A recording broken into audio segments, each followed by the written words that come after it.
Big boss weekend का वार। चलिए भाई बात कर लेते हैं आज के एपिसोड के बारे में।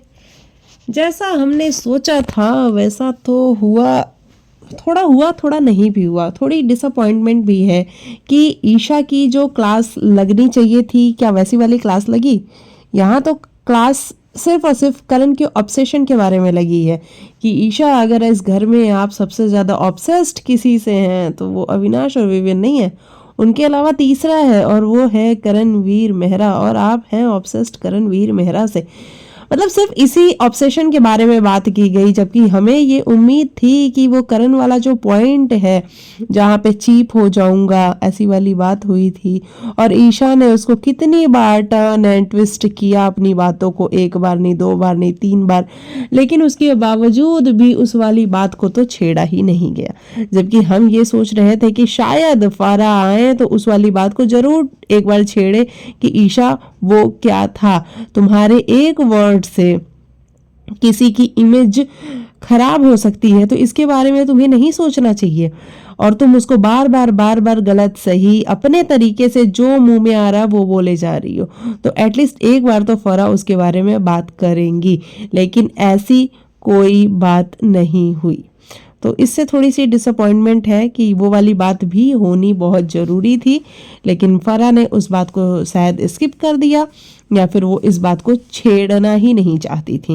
मतलब ईशा को भी ना एकदम से ही एक्सपोज थोड़े कर देंगे, क्योंकि अगर एकदम से एक्सपोज कर दिया तो ईशा कहीं एक सेल में ना चली जाए, बिल्कुल शांत ना हो जाए, चुप ना हो जाए। इसीलिए उसको सिर्फ थोड़ा सा ही छेड़ा गया है कि आप यहाँ पे जब देखो करण करण करण, अगर 90% आपके 100% आपके मुद्दे हैं तो उसमें से 90% करण की मुद्दे हैं, करण की बातें, करण ऐसा है, करण वैसा है, करण करण फलाना ढिमाका, ये सारी बातें आप करण के बारे में कर रही होती हैं।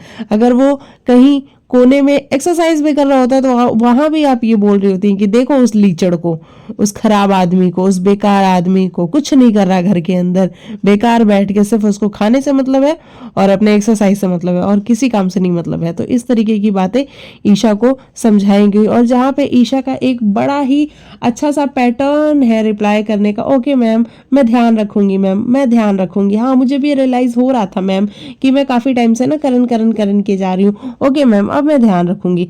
ये जो तरीका है ईशा का वो हर बार सामने निकल के आता है, जहाँ पे वो खुद को डिफेंड नहीं करती है। उसको पता है कि अगर डिफेंड करने जाएंगे तो बात आगे बढ़ेगी, तो उसको ये चीज बहुत क्लियर है ईशा को, और इसीलिए वो खुद को डिफेंड कभी भी नहीं करती है। जब भी उससे या तो सलमान सर बात कर रहे हो, या उस दिन रिपोर्टर आए थे वो बात कर रहे हो, या फिर आज फरा आई थी वो बात कर रही हो, वो सीधा यही कहती है कि ओके मैम मैं ध्यान रखूंगी, ओके सर मैं ध्यान रखूंगी, और बात वहीं पे खत्म हो जाती है। क्योंकि आप जब डिफेंड करने चाहोगे तो कुछ आप कहोगे, कुछ सामने वाला कहेगा और इससे बात बढ़ेगी। लेकिन जब आप कुछ कहोगे ही नहीं, आप क्लियरली ये कह दोगे कि ठीक है भाई मेरी गलती है मैं ध्यान रखूंगा, तो फिर बात वहीं पे खत्म हो जाती है। और वही वाली चीज ईशा को पता है और इसीलिए ईशा वाले पॉइंट पे अक्सर बात खत्म हो जाती है बिना किसी आर्ग्यूमेंट के। ये चीज हमें बड़ी क्लियरली देखने को मिली। आज घर में अविनाश को बड़ी तकलीफ हो रही थी, ये बार बार हमें दिखाया जा रहा था और हम भी नोटिस कर पा रहे थे कि अविनाश कैसे परेशान हो रहा है। उसको दिख रहा है कि भैया शो में जो है वो सिर्फ करण ही है, जो कि आके बोल दिया गया कि करण ही शो चला रहा है, यहाँ तो द करणवीर मेहरा शो चल रहा है। विवियन है जिसको इंपॉर्टेंस दी जा रही है, शिल्पा जी है, यानी कि ये करण अर्जुन और मम्मी ये चल रहा है। और ये बात अविनाश को बिल्कुल भी पसंद नहीं आ रही है। और देखो पसंद ना आने का रीजन भी है, देखो वो भी तो यहाँ पे गेम ही खेलने के लिए आया हुआ है, वो खुद को सबसे ऊपर रखता है। आप सबको पता है कि वो गेम में बहुत ज्यादा इन्वॉल्व होने वाला बंदा है। डे 1 पे अगर उसने फाइट इनिशिएट नहीं की होती, उसने अगर घर में हंगामे नहीं काटे होते, चाहे वो खाने के ऊपर हो गए, चाहे वो जब जेल गया उसके बाद वो घर से बेघर हुआ, वो सारे झगड़े अगर अविनाश ने इनिशिएट नहीं किए होते तो घर काफी ठंडा ठंडा सा था। लेकिन उसके बाद से ही चीजें मूव होनी शुरू हो गई और थोड़ी सी रफ भी हुई, खराब भी हुई, बिगड़ी भी, ये सारी चीजें हमें देखने को मिली। तो अविनाश जो है वो गेम खेलने वाला बंदा है। अब यहाँ हो क्या रहा है कि ईशा के साथ बैठ बैठ के अविनाश का भी गेम खत्म होता हुआ सा नजर आ रहा है, विवियन का भी गेम खत्म होता हुआ सा नजर आ रहा है। आजकल आप देखोगे तो विवियन भी स्क्रीन पे बहुत कम दिखता है और उसका भी कोई मुद्दा नहीं है किसी के साथ, बस उसको प्रॉब्लम किससे है, करण से प्रॉब्लम है, बाकी उसको किसी और से प्रॉब्लम नहीं है, चाहे वो ईडन, यामिनी, कशिश, चाहत, किसी से भी प्रॉब्लम नहीं। हाँ, पहले वो घसीट घसीट के ले आता था तो चाहत को ले आता था, ये मैं कहूंगी कि चाहत भी उसी को लेके आती है। चाहत आज भी उसका जब नाम आया और किसी ने तो कट करने की बात की कि हम इसका रिश्ता कट करना चाहते हैं, तो वहां पे चाहत कंटिन्यू शुरू भी हो गई। तो चाहत और विविन का जो रिश्ता था अब वो भी खत्म होता हुआ सा नजर आ रहा है। तो विविन के पास भी ना कोई ले दे के बड़ा पक्का वाला दुश्मन बच नहीं गया है, उसको भी ले दे के बस एक करण ही मिलता है। और वो करण इसलिए मिलता है क्योंकि ईशा है ना, वो कंटिन्यू करण की ही बातें कर रही होती है, उसको कंटिन्यू करण की बुराइयां करनी है, करण ऐसा है, करण वैसा है, करण तो कुछ नहीं कर रहा, करण तो बेकार है, उसका होना ना होना सब बेकार है, सब एक बराबर है। मैडम जब आपके लिए उसका होना ना होना सब एक बराबर है, फिर आप उसको इतनी इंपॉर्टेंस दे क्यों रहे हो? आप ही तो इंपॉर्टेंस दे रहे हो ना। तो ये वाली चीज भी बड़ी क्लियरली नजर आ रही है और इसी की वजह से विवियन का जो गेम है वो भी बहुत ज्यादा इफेक्ट हो रहा है और विवियन का भी यहाँ पे कोई अभी दुश्मन रह नहीं गया है। और ऑब्वियस सी बात है ना, जब तक आपका कोई दुश्मन नहीं होगा तो दोस्तियां दोस्तियां कितने दिन तक चलेगी, नहीं चलेगी। तो एक दुश्मन होना जरूरी है, जो कमी आई थिंक कल से अविनाश पूरी कर देगा, क्योंकि उसने आज बोला है कि भाई आज ये टी शर्ट मैंने पहनी है और बहुत सारी चीज़ों को मैं रिकॉल कर रहा हूँ, मैं बहुत सारी चीज़ों को याद कर रहा हूँ कि किस तरीके से फर्स्ट फाइट घर में हुई थी और अब सेकंड वाली जो फाइट होगी वो अविनाश आपको दिखेगा कल से करता हुआ, जहाँ पर वो विवियन डिसेना को नॉमिनेट भी कर रहा है। और उसका क्लियरली कहना है कि ये जो करण अर्जुन और मम्मी चल रहा है यहाँ पे कोई भी एक कदम पीछे लेने को तैयार नहीं है, सभी का ये है कि नहीं हम तो आगे रहने वाले हैं। भैया दो लोग अगर आपस में डिसाइड करते हैं कि हम बात नहीं करेंगे, तीसरा आके उनका पैचअप करा देता है या फिर सामने वाले दो जाके बात कर लेते हैं।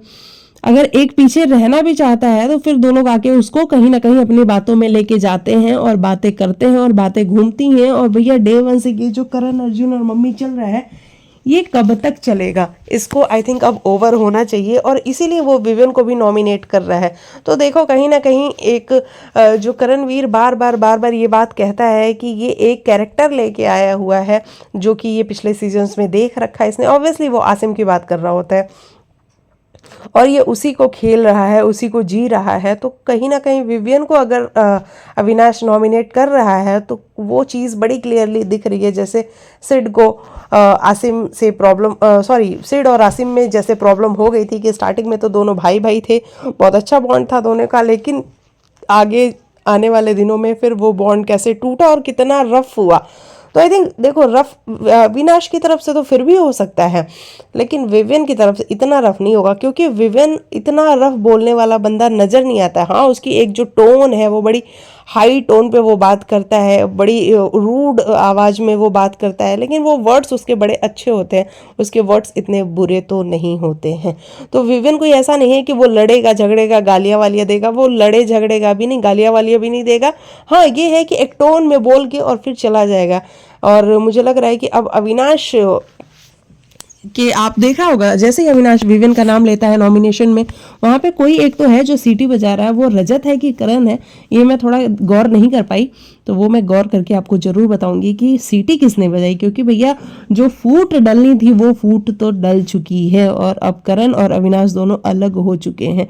ये चीज़ भी बहुत क्लियरली समझ में आ रही है। और मुझे ये नहीं समझ में आ रहा है कि जब करण और अविनाश अलग होंगे, विवियन और अविनाश जब अलग होंगे, ईशा किसके पास जाएंगी, या फिर ईशा का भी शिल्पा वाला ही हाल होने वाला है जहाँ पे ईशा डिसाइड ही नहीं कर पाएंगी, अरे मैं जाऊं तो किसके साथ जाऊं, विवियन के साथ जाऊं या फिर अविनाश के साथ जाऊं। तो ये चीज़ें भी होंगी घर के अंदर।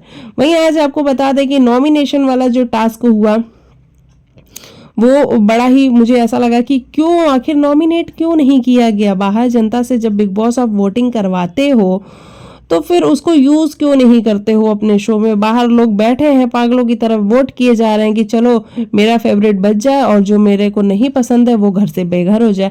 लेकिन शायद आपको अभी सारा और चाहिए, मतलब सारा के जो ड्रामे हैं, सारा का जो तांडव है वो आई थिंक आपको पसंद आ रहा है और इसी पसंद आने के चक्कर में आप उसको अभी और रखना चाहते हो घर के अंदर। और इसीलिए आज जो नॉमिनेशन है वो घर वालों के हाथ में दे दिया गया है। कि चलो अब आप लोग खुद ही नॉमिनेट करो और घर से बाहर निकालो। और स्पेशली बोला क्या गया है कि कंट्रीब्यूशन के हिसाब से निकालो। देखो मैडम, जब आप ये बोलोगे कि कंट्रीब्यूशन के हिसाब से निकालो तो लोग तो यहाँ पे करेंगे ही वो वाला काम। और जो चीज़ हम खुद डिकोड कर रहे थे कि ये यामिनी, ईडन, कशिश, ये कुछ दिन पहले अभी जब ये फाइट हुई थी दिग्विजय वाली, उसके बाद से ही ये करण की टीम में आके बैठने लग गई थी। लेकिन आज जब नॉमिनेशंस की बारी आई तो इन चारों ने, इंक्लूडिंग चाहत, इन चारों ने चुम का नाम लिया है कि चुम का कंट्रीब्यूशन सबसे कम है। क्योंकि देखो उनकी सारा से बनती है तो वो सारा का नाम ले नहीं सकती थी। अब चाहे चाहत की मैं बात करूं, ईडन की मैं बात करूं, यामिनी की मैं बात करूं, कशिश की मैं बात करूं, इन सब की सारा से बनती है तो वो सारा का नाम ले नहीं सकती थी। और कशिश का नाम भी वो नहीं ले सकती थी क्योंकि कशिश से भी उनकी बनती है। हाँ, चाहत ने कशिश का नाम जरूर लिया था कि चाहत का ये कहना था कि कशिश की जो इन्वॉल्वमेंट है वो बहुत कम है। अब देखो कशिश की भी बात अगर हम करने जाएं तो इन्वॉल्वमेंट अगर होगी भी शो में ना, कशिश के देखो पॉइंट ऑफ व्यूज बड़े क्लियर होते हैं, बड़े सॉर्टेड होते हैं, बहुत अच्छा बोलती है कशिश। लेकिन बिग बॉस उसके भी पॉइंट ऑफ व्यूज कुछ ज़्यादा दिखाते नहीं है तो कशिश भी ले दे के कम नज़र आती है। अगर वो भी ज़्यादा नज़र आए, बिग बॉस उसके पॉइंट ऑफ व्यूज़ को दिखाएं। बिग बॉस का भी ना देखो, अब कुछ सिलेक्टेड लोग सेलेक्ट हो चुके हैं, अब वो बाकी लोग को सिर्फ फिलर्स की तरह रखना चाहते हैं। जैसे देखो शिल्पा जी सेट हो चुकी हैं, ईशा सेट हो चुकी है, रजत, विवियन, अविनाश, करण और चुम भी कहीं ना कहीं, श्रुतिका भी कहीं ना कहीं, ये लोग सेट हो चुके हैं। और जो बाकी के लोग हैं जैसे बग्गा, यामिनी, ईडन, कशिश, सारा और चाहत भी एक उसका जो जोन था वो बड़ा अच्छा लगता था रजत के साथ। लेकिन रजत के से जब ये सवाल पूछ लिया गया कि आपकी गर्लफ्रेंड है बाहर या फिर आपका और चाहत का कुछ चल रहा है जो लोगों को बहुत पसंद आ रहा है, उसके बाद से रजत ने भी कट ऑफ कर लिया है और चाहत ने भी बिल्कुल कट ऑफ कर लिया। तो मतलब अब इन दोनों के बीच में बातचीत भी नहीं हो रही है। और वो चीज़ मुझे थोड़ी सी अजीब लग रही है कि मतलब एक गर्लफ्रेंड और ऐसा क्वेश्चन अगर पूछ ही लिया गया तो क्या मतलब है? आप तो अपने दिमाग में क्लियर हो ना कि आपका आपस में कुछ भी नहीं है। लेकिन रजत ने देखो चाहत के साथ, वैसे मैं ये नहीं कहूँगी कि बहुत अच्छा किया है। रजत उसको अपने तरीके से यूज़ कर रहा है, उसको जिस तरीके उसको पराठे खाने होते हैं चाहत के हाथ से, वो पराठों के लिए भी कहीं ना कहीं चाहत से बात कर लेता था, जिसको हम लोग ये समझ बैठे थे कि इनकी जो बॉन्डिंग है वो बड़ी रियल सी ऑथेंटिक सी लग रही है। और अब वो रिश्ता बिल्कुल भी रहा नहीं है, ख़त्म हो चुका है। तो यानी कि नो मोर राहत, जो लोग चाहत और रजत को राहत बोलते थे उनके लिए है। तो चाहत का भी अब ना इस गेम में कोई प्लॉट बच नहीं गया है। बाकी चाहत के भी पॉइंट ऑफ व्यूज़ बड़े अच्छे होते हैं, लेकिन ऑब्वियसली वही बात है ना कि जब आपके पास कोई टीम नहीं है खेलने के लिए तो आप खेलोगे किसके साथ? एटलीस्ट एक टीम होनी चाहिए, एक दुश्मन फिक्स होना चाहिए, एक फ्रेंड फिक्स होना चाहिए। और चाहत के पास कुछ भी नहीं है, ना कोई दुश्मन है ना कोई दोस्त है। अगर रही बात विवियन और अविनाश की, तो विवियन और अविनाश को भी ये बात पता लग गई है कि भैया हमारे अलावा इसका कोई गेम नहीं है, तो वो भी उसको ज़्यादा भाव दे नहीं रहे होते हैं। ये भी आप सबने बड़ी क्लियरली नोटिस किया होगा। तो मैं नॉमिनेशन की बात कर रही थी जहां पे 6 लोगों ने कशिश को नॉमिनेट किया और 5 लोगों ने चुम को नॉमिनेट किया। अच्छा, बाद में दिग्विजय ये कह रहा था कि करण भाई अगर आप बचाना चाहते थे चुम को तो फिर आप लोगों ने सारा को वोट क्यों किया? देखो करण वहाँ पे मुझे लगता है कि वो अपने इमोशंस में बह गया था, उसको सारा से प्रॉब्लम थी और जो कि बहुत क्लियर थी, और इसीलिए उसने सारा को नॉमिनेट किया। जबकि वहाँ पे करण गलत था। वाकई में अगर मान लो ये सचमुच का नॉमिनेशन होता और कशिश को अगर 6 वोट ना मिलके अगर 5 ही वोट मिले होते या 4 ही वोट मिले होते तो चुम तो बाहर हो जाती ना। तो जो दिग्विजय का क्वेश्चन था वो कहीं से भी गलत नहीं था। दिग्विजय बिल्कुल सही बोल रहा था कि अगर आप लोग कशिश को वोट दे देते तो इससे कम से कम चुम तो बच जाती। और शायद ये वाली बात चुम के दिमाग में भी फिट हो गई कि हाँ वाकई में अगर मैं बाहर हो जाती और वाकई में फराह जी बाहर करने वाली थी अगर, तब तो मैं आज घर से बेघर हो जाती। तो ये करण और शिल्पा को थोड़ा सा आई थिंक दिमाग लगाना चाहिए था। लेकिन शिल्पा से तो हम नहीं उम्मीद कर सकते हैं कि शिल्पा इतना दिमाग लगाएंगी अपना, क्योंकि वो कभी भी नहीं लगाती हैं। मतलब वो दूर दृष्टि नहीं रख पाती हैं, दूर की नहीं सोच पाती हैं। लेकिन करण, हाँ, आपको सोचना चाहिए था, और अगर आप चुम को वाकई में बचाना चाहते थे तो आपको सारा को नहीं बल्कि कशिश को नॉमिनेट करना चाहिए था। लेकिन कोई बात नहीं, आप इस बात को नेशनल टेलीविज़न पे एक्सेप्ट नहीं करना चाह रहे थे, जो कि अच्छी बात है। अगर आप एक्सेप्ट कर लोगे तो लोग आपको यही कहेंगे कि ओ, इसने तो माना भी कि इसने गलती की है। तो गलतियां लोग अपनी एक्सेप्ट नहीं करना चाहते थे, और वहाँ मुझे दिग्विजय बिल्कुल भी गलत नहीं लग रहा था। और जो बिग बॉस इसको ले दे के उसके पीछे पड़े रहते हैं, मुझे समझ नहीं आता बिग बॉस, अगर आपको लोग पसंद ही नहीं आते हैं तो फिर आप उनको शो में क्यों लेके आते हो? आप तो पहले किसी को अप्रोच करते हो, किसी से बात करते हो कि भैया हमारे शो में आ जाओ, और जब वो बंदा आपके शो में आ जाता है और अगर वो आपको पसंद ना आए, क्योंकि हो तो बेसिकली आप भी इंसान ही ना, तो अगर वो आपको पसंद ना आए तो फिर आपको बड़ी दिक्कत होने लग जाती है, और आप हर बार ले दे के कहीं ना कहीं से उसको इधर से उधर से पकड़ते ही रहते हो और उसकी बैंड बजाते रहते हो, क्लास लगाते रहते हो। तो बिना मतलब का आज जो दिग्विजय की क्लास लगाई ना, मुझे उससे थोड़ी प्रॉब्लम है कि ये क्या है बात यार, हर बार दिग्विजय को कहीं ना कहीं से पकड़ लेते हो कि दिग्विजय अच्छा दिमाग लगा रहे हो, फिर दिल नहीं लगा रहे। अरे तो करे क्या, वो दिमाग लगाने आया है, गेम खेलने आया है, गेम खेल रहा है, आपको प्रॉब्लम क्यों हो जाती है इतनी? तो ये चीज़ें बड़ी क्लियर नज़र आ रही हैं कि भैया प्रॉब्लम तो है दिग्विजय से, बिग बॉस को खुद पर्सनल प्रॉब्लम है। बाकी कंटेस्टेंट की तो अलग बात है, लेकिन बिग बॉस को खुद पर्सनल प्रॉब्लम है दिग्विजय से, ये चीज़ है। और बाद में चुम को भी समझ में आया, रियलाइज़ हुआ कि हाँ यार, अगर मैं बाहर हो जाती तो चुम का भी फिर गुस्सा निकला, जहाँ पे वो करण से बात नहीं कर रही थी, शिल्पा से बात नहीं कर रही थी। हालांकि फिर वो बाद में ठीक भी हो गई। तो देखो, चुम अच्छा तो कर रही है, लेकिन उसको थोड़ा और फ्रंट फुट पे आने की ज़रूरत है। और ये भी शिल्पा और चुम से कहा गया कि भैया आप लोग नॉमिनेशंस को जिस तरीके से इतनी लाइटली लेते हो कि मतलब प्रॉब्लम है आपको, लेकिन फिर भी आप नॉमिनेट नहीं करोगे। क्यों? क्योंकि सिर्फ आपको अच्छा बनना है लोगों के सामने। तो अगर नॉमिनेट नहीं करोगे तो आपकी बारी आ जाएगी, आप खुद बेघर होने के लिए नॉमिनेट हो जाओगे। तो ये बात ध्यान रखो कि नॉमिनेशंस के अधिकार इसीलिए दिए जाते हैं ताकि आप नॉमिनेशन में लोगों को ला सको। ये सारी चीज़ें आज घर के अंदर देखने को मिली हैं।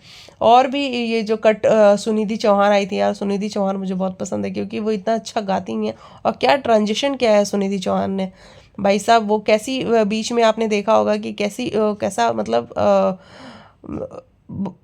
उनकी जो बॉडी है वो अलग ही दिख रही थी, लेकिन आज के डेट में देखो क्या फिट बॉडी है और क्या मूव्स और सब कुछ। भाई मुझे बहुत अच्छी लगती है जिस तरीके से एक बहुत अच्छी वाली आवाज़ है सुनिधि की, मज़ा आता है सुनिधि को सुन के। तो इस तरीके से सुनिधि घर के अंदर आई हुई थी, और उन लोगों ने जो टास्क कराया उसमें बहुत सारे लोगों का ये मानना था कि भैया शिल्पा और विविन का रिश्ता कट ऑफ होना चाहिए, क्योंकि जो इनका रिश्ता है ना, इनका रिश्ता वन साइडेड है, विविन की तरफ से नहीं है, सिर्फ और सिर्फ शिल्पा की तरफ से है। तो इनका कट ऑफ होना चाहिए, और इस रिश्ते की वजह से जो करण के साथ रिश्ता है उसमें ज़्यादा प्रॉब्लम आ रही है, तो ये वाला रिश्ता कट ऑफ होना चाहिए। जहाँ पे विविन ने एक चीज़ भी बोली कि अगर क्योंकि शिल्पा जी ने बोला कि हम इस रिश्ते को यहाँ पॉज करते हैं और बाकी हम जब बाहर निकलेंगे यहाँ से तो उसको कंटिन्यू करेंगे। तो विविन ने बड़ी क्लियरली बोला भाई कि भैया मुझे नहीं चाहिए पॉज वाला रिश्ता, अगर करेंगे रिश्ता, अगर चलाना है तो यहाँ भी चलाएंगे, बाहर भी चलाएंगे, नहीं चलाना है तो जब यहाँ कट ऑफ तो बाहर भी कट ऑफ, ऐसे रिश्ते नहीं चलते हैं। और ये बात देखो कहीं ना कहीं सच भी है, लेकिन शिल्पा जी वो धर्म संकट में फंस चुकी हैं, और ये बात तो बहुत क्लियर दिखती है कि शिल्पा का ना एक झुकाव है विवियन की तरफ। वो करण के साथ चाहे कितना ही रह ले, और अभी गेम के प्रेशर में, लोगों के प्रेशर में आके वो बार बार कहती हैं कि 50 दिन करण के, लेकिन वो झुकाव तो दिखता है विवियन की साइड क्लियरली शिल्पा का। विवियन का उतना झुकाव नहीं दिखता है, लेकिन शिल्पा का झुकाव है विवियन के टूवर्ड्स, और ये बहुत क्लियरली नज़र आता है। अब कल के एपिसोड में हम देख रहे हैं जहाँ पे विवियन और शिल्पा बात भी कर रहे हैं। विवियन का कहना है कि आप कैसे ऐसा कर सकती हो कि आप को चूज़ करना पड़ रहा है। वहाँ पे शिल्पा का यह कहना है कि हाँ भाई, पहले मैंने अगर तुझे चूज़ किया था तो अब मैं करण को चूज़ करूँगी, और ये चीज़ें भी नज़र आ रही हैं। नॉमिनेशंस में भी विवियन को अविनाश ने धोखा दिया है, तो देखते हैं अब इसके बाद विवियन का क्या मूव होगा, क्योंकि ऑब्वियस सी बात है ना कि अगर अविनाश ने उसको धोखा दिया है तो विवियन का भी तो कोई मूव होगा। क्या वो उससे नाराज़ होगा, या फिर वो उसको समझाएगा या बात करेगा, कुछ तो ऐसा देखने को बड़ा इंटरेस्टिंग सा मिलने वाला है। और अविनाश ने कह दिया है कि भैया मैं गेम चेंज करूँगा, और वो गेम चेंज करेगा, और ये बहुत क्लियर है क्योंकि अविनाश को नज़र आ रहा है कि जो इम्पोर्टेंस है वो बाकी लोगों को मिल रही है, यानी करण को, विवियन को मिल रही है, और मैं कहीं ना कहीं गुम होता हुआ सा नज़र आ रहा हूँ। तो मुझे गुम नहीं होना है इस भीड़ में, मुझे उभर के नज़र आना है, और इसके लिए फिर वो कुछ भी करने को तैयार है। और अविनाश है गेम में बहुत अच्छा है, वो गेम बहुत अच्छी तरीके से खेलता है, बोलता बहुत अच्छे से है, लड़ाई झगड़े भी उसके अच्छे हैं। तो वो खेलेगा, और देखो खेलेगा तो मज़ा भी आएगा। अगर वो बिल्कुल शांत बैठ जाएगा तो फिर देखो मज़ा किस बात का है। तो ये सारी चीज़ें होती हुई नज़र तो आ रही हैं। वहीं हमने देखा कि श्रुतिका के साथ करण का पैचअप हो गया, क्योंकि फराह मैम ने करवा दिया पैचअप। अब मुझे समझ नहीं आ रहा है कि क्यों हुआ श्रुतिका के साथ पैचअप, बल्कि वो ठीक था ना, एक दुश्मनी वाला एंगल चल रहा था। बग्गा के साथ पैचअप हुआ, क्यों हुआ पैचअप? नहीं, पैचअप की ज़रूरत नहीं। अगर पैचअप हो जाएगा तो फिर बात ही ख़त्म हो जाएगी ना, फिर झगड़े किसके साथ होंगे करण के? ऐसे नज़र आ रहा था ना कि श्रुतिका के साथ भी प्रॉब्लम है, बग्गा के साथ भी प्रॉब्लम है, उन लोगों को भी करण से प्रॉब्लम है, तो वो चीज़ें सही लग रही थी।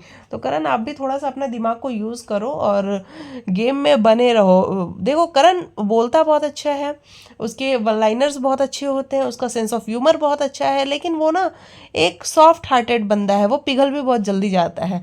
तो अगर वो पिघले ना तो फिर तो वो बहुत अच्छा खेलेगा, लेकिन एक सॉफ्ट हार्टेड होने की वजह से वो हर बारी थोड़ा सा ऐसे एक कदम पीछे ले लेता है। तो ये वाली चीज़ थोड़ी उसको दिक्कत कर सकती है। तो चलिए, ये रहा मेरे हिसाब से आज के एपिसोड का रिव्यू। अब बाकी देखते हैं कि कल नॉमिनेशंस में क्या क्या होता है। वैसे नॉमिनेशन की लिस्ट तो पहले ही आ चुकी थी मेरे पास, मैंने वीडियो बनाई नहीं, मैंने सिर्फ अविनाश वाली वीडियो बनाई है कि अविनाश ने विविन को नॉमिनेट किया। हालांकि लिस्ट मेरे पास रखी हुई है, अब मैं देखती हूँ कल सुबह बनाती हूँ वीडियो, है ना, कि किसने किसको नॉमिनेट किया और क्या कुछ हुआ नॉमिनेशंस में। चलिए मिलते हैं नेक्स्ट वीडियो में, तब तक के लिए बाय बाय, टेक केयर, अपना ख्याल रखिए, गुड नाइट।